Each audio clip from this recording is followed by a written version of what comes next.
Accounting का second जो chapter है आपके पास लेजर। लेजर के माने होते हैं खाते के, ठीक है। लेजर किसको कहते हैं, अगर उर्दू में ट्रांसलेट करें तो उसके माने होते हैं खाता। अब लेजर हमारे पास तीन टाइप के, एक स्केलेटन फॉर्म यानी टी अकाउंट सादा, दूसरा हमारे पास स्टैंडर्ड फॉर्म, और तीसरा हमारे पास सेल्फ बैलेंसिंग फॉर्म। ये तीन लेजर हमारे पास होते हैं और तीनों लेजर का फॉर्मेट अलग अलग है। पहले इसका फॉर्मेट बना लेते हैं, फिर इसको डिस्कस कर लेते हैं। देखें जो टी अकाउंट है, टी अकाउंट के शेप में होता है, यानी उसका टी अकाउंट आप इस तरह बना लेते हैं, एक बड़ा टी बना लेते हैं इस तरह, ठीक है। ये टी अकाउंट का लेजर कहलाता है, ये आपने टी एक बना लिया, ठीक। जबकि आपके पास जो स्टैंडर्ड फॉर्म है उसका फॉर्मेट कुछ इस तरह है। ये आपने लकीर लगा ली, पेंसिल से लकीर लगेगी, ये आपका क्या था, स्केलेटन का। ये डेबिट साइड होती है, ये आपकी क्रेडिट साइड, ठीक। अब स्केलेटन, अब आप आ गए स्टैंडर्ड फॉर्म पे, सेकंड वाला। ये कौन सा था आपका, फर्स्ट कौन सा, स्केलेटन फॉर्म टी अकाउंट, ये आपने बना लिया। अब सेकंड आपके पास कौन सा है, स्टैंडर्ड फॉर्म। अब हम सेकंड बना रहे हैं स्टैंडर्ड फॉर्म। ये देखें स्टैंडर्ड फॉर्म के लिए हमने लकीरें लगा दी है, ये आपने लकीर जितनी भी पेंसिल से लगेगी, मैं पेन से फ़िलहाल आपको समझाने के लिए लगा रहा हूँ। ये बीच में से आपने एक लकीर लगा दी सेंटर में से, ये साइड आपकी डेबिट है और ये साइड आपकी क्रेडिट की, सही। इसी तरह जैसे आप जनरल बनाते थे, पोस्टिंग रेफरेंस आ गया और यहाँ पे ये डेट आ गई, सही। Date, description, posting reference, credit. इसी तरह यहाँ पे ये साइड आपकी डेबिट की है, डेट, पर्टिकुलर डिस्क्रिप्शन, ये पोस्टिंग रेफरेंस। ये आपको आ गया सेकेंड स्टैंडर्ड फॉर्म बना, ठीक है।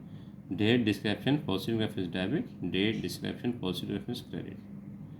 और तीसरा आपके पास है सेल्फ बैलेंसिंग फॉर्म। ये तीसरे का फॉर्मेट बना लेते हैं हम। ये आपने लकीर कह दी, यहाँ से तीसरे का फॉर्मेट हम बना रहे, सही। तीसरे का फॉर्मेट पहले फॉर्मेट बना लेते हैं, बाद में इसको डिस्कस कर लेंगे। ये डेट का कॉलम आ गया आपके पास, सही। ये डिस्क्रिप्शन आ गया,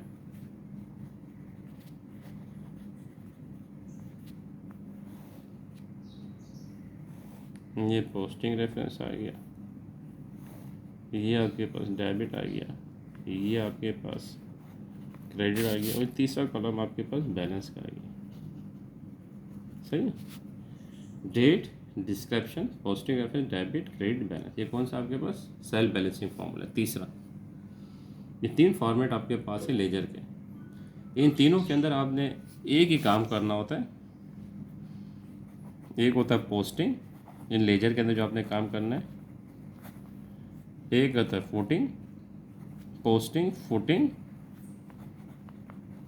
और तीसरा आपके पास बैलेंसिंग,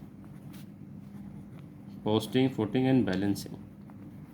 ये तीन काम आपने लेजर में कर रहे हैं। जो तीन लेजर आपने बनाए, टी अकाउंट, स्टैंडर्ड फॉर्म और सेल्फ बैलेंसिंग फॉर्म, इन तीनों में आपने क्या करना है, पोस्टिंग करनी है, फुटिंग करनी है, बैलेंसिंग करनी है।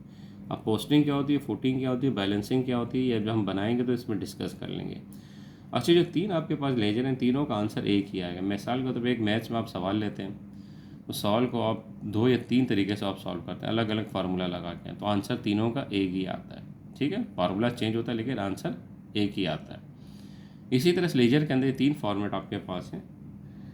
इन तीनों फॉर्मेट में जो आप डेटा रखेंगे, जो इन्फॉर्मेशन रखेंगे, उस इन्फॉर्मेशन जो आपका आंसर आएगा वो एक ही होगा। अगर आपका टी अकाउंट में अगर आपका आंसर 1 लाख आ रहा है, फॉर एग्जांपल यहाँ पे इसका आंसर बैलेंस आपके पास आ रहा है 1 लाख, तो यहाँ पे भी 1 लाख आ रहा होगा बैलेंस आपका। क्रेडिट में आ रहा था तो यहाँ पे भी क्रेडिट में आएगा, और यहाँ पे भी आपके पास क्या आएगा, क्रेडिट में बैलेंस आ रहा होगा। कितना, 1 लाख से। अगर आंसर फॉर एग्जांपल मैं डिस्कस कर रहा हूँ आंसर, अगर आंसर यहाँ पे क्रेडिट में 1 लाख आ रहा है किस में, टी अकाउंट में, तो स्टैंडर्ड फॉर्म में भी यहाँ पे 1 लाख आएगा क्रेडिट में, देखें। और सेल्फ बैलेंसिंग के अंदर भी यहाँ पे क्रेडिट में आपके पास 1 लाख रुपये आएगा, यानी तीनों में आपके पास आंसर सेम ही आएगा। ये मैथ्स की तरह, मैथ्स में जिस तरह आप फार्मूले रखे सॉल्व करते हैं, लेकिन फार्मूले अलग अलग होते हैं, लेकिन आंसर आप एक ही आता है, सेम यही प्रोसेस है। अच्छा, इसके अंदर जो आप फॉर्मेट बनाते हैं, फॉर्मेट बनाए इसमें पोस्टिंग, फुटिंग एंड बैलेंसिंग करते हैं। ये जो 3 फॉर्मेट हैं, तीनों फॉर्मेट के इस्तेमाल अलग अलग है। ये सेल बैलेंसिंग जो आपके पास लेजर है, ये हम इस्तेमाल करते हैं कंप्यूटराइज अकाउंटिंग में। सेल बैलेंसिंग वाला जो आपके पास है, ये जिसको मैं बता रहा हूँ, self balancing, date, description, reference, debit, credit balance, ये आपकी कंप्यूटराइज अकाउंटिंग में इस्तेमाल होता है। जो आपकी कंप्यूटराइज अकाउंटिंग है, आप बैंक में चले जाएँ, जहाँ पे चले जाए पे कंप्यूटराइज अकाउंटिंग हो रही है, तो वहाँ पे आपके पास सेल बैलेंसिंग का ये फॉर्मेट कंप्यूटर के अंदर होता है, इसको फॉलो करते हैं। दूसरा आपके पास है standard form, date, description, posting, reference, debit, date, description, posting, reference, credit, ये स्टैंडर्ड फॉर्म। ये बुक की शेप में होता है, छपा हुआ होता है आपके पास, मैनुअल अकाउंटिंग में इस्तेमाल होता है। ये आपके पास कहाँ इस्तेमाल होता है? मैनुअल अकाउंटिंग में। किसी भी जब कंपनी या फॉर्म में आप जॉब कर रहे होंगे, वहाँ पर अगर मैनुअल अकाउंटिंग हो रही है, तो वहाँ पे इसका एक फॉर्मेट होगा, एक बुक होगा, एक रजिस्टर होगा, उस रजिस्टर के अंदर इसी तरह प्रिंट होया होगा ये चीज़। ये आपने प्रिंट लिखना, लकीरें नहीं लगानी होती है। ये बेसिकली एक रजिस्टर होता है मोटा सा, उसके अंदर ये फॉर्मेट प्रिंट होया होता है, ठीक है ना। तो ये मैनुअल अकाउंटिंग में इस्तेमाल होता है, ये आपका स्टैंडर्ड फॉर्म ऑफ लेजर। तीसरा आपके पास जो टी अकाउंट, जिसको मैंने डिस्कस किया था, टी अकाउंट कहते हैं, जो बना हुआ आपके सामने, या आप इसको स्टैंडर्ड फॉर्म टी अकाउंट कहते हैं या स्केलेटन फॉर्म कहते हैं। ये आपके रफ यूज़ के लिए, आपके वर्किंग के लिए इस्तेमाल होता है, वर्किंग के लिए या रफ यूज़ के लिए आप इस्तेमाल करते हैं। अच्छा, तीनों अकाउंट जब आप बनाते हैं पोस्टिंग, फुटिंग, बैलेंसिंग के बाद, पोस्टिंग, फुटिंग एंड बैलेंसिंग, ये तीसरा बैलेंसिंग जो लिखा है, बैलेंस आपके पास, बैलेंसिंग जो आपने लिखा है, ये बैलेंस जो आपके पास, ये डेबिट बैलेंस आ रहा होगा, क्रेडिट बैलेंस आ रहा होगा। ये जो आपने बैलेंस लिखा है, ये जो बैलेंस आपके पास है, ये आपके पास ये डेबिट होगा, ये आपके पास क्रेडिट होगा। अभी डेबिट बैलेंस क्या होता है, क्रेडिट बैलेंस क्या होता है, देखें हमारे पास बैलेंस दो तरीके के होंगे, मैंने बताया बैलेंस आपके पास दो तरीके होंगे, या वो डेबिट बैलेंस होगा या वो क्रेडिट बैलेंस होगा। डेबिट बैलेंस या क्रेडिट बैलेंस, ये दो आपके पास होगा, ठीक है। आपका जो लेजर अकाउंट है, इसमें जो बैलेंस निकलेगा, आपका डेबिट बैलेंस निकलेगा, क्रेडिट। डेबिट बैलेंस की बुनियाद ये है कि डेबिट इज़ मोर देन इस credit side, debit is more than credit side. Debit balance means debit is more than credit side, यानी डेबिट में रकम ज़्यादा है credit side, debit is more than for credit side. अब मिसाल के तौर पे, अगर मैं यहाँ पे एक अकाउंट बनाऊँ आपके सामने, टी अकाउंट, उसमें पोस्टिंग करूँ, उसमें बताऊँ डेबिट क्रेडिट में किस तरह रकम ज़्यादा है, तो आपको शायद समझ में आ जाए। ये भी देखिए, मिसाल के तौर पे मेरे पास ये है, ठीक है, ये एक मैंने टी अकाउंट बना लिया यहाँ पे। डेबिट में मेरे पास रकम है 1,00,000 रुपये, और क्रेडिट में मेरे पास अमाउंट है 80,000। ये टोटल है और ये भी टोटल। डेबिट में कितने मेरे पास 1,00,000, क्रेडिट में कितने 80,000। तो कौन सी साइड में ज़्यादा रकम है? इसमें डेबिट में। डेबिट में कितना ज़्यादा है? 20,000। तो ये 20,000 क्या आ गया? डेबिट बैलेंस आ गया, ठीक है। डेबिट में मेरे पास टोटल अमाउंट कितनी है? 1,00,000, और क्रेडिट में मेरे पास अमाउंट कितनी है? 80,000। इन दोनों को माइनस करके निकालो तो कितने का फ़र्क आ रहा है? 20,000 का। तो जो 20,000 का फ़र्क आ रहा है, तो ये क्या लगेगा? डेबिट बैलेंस कहलाएगा। ये क्या कहलाएगा आपका? Debit balance. कितने से? 20,000। तो मैंने क्या बताया? Debit is more than for credit side. दूसरा आपके पास होता है क्रेडिट बैलेंस। Credit balance. अब क्रेडिट बैलेंस क्या होता है? Credit is more than for debit side. Credit is more than debit side.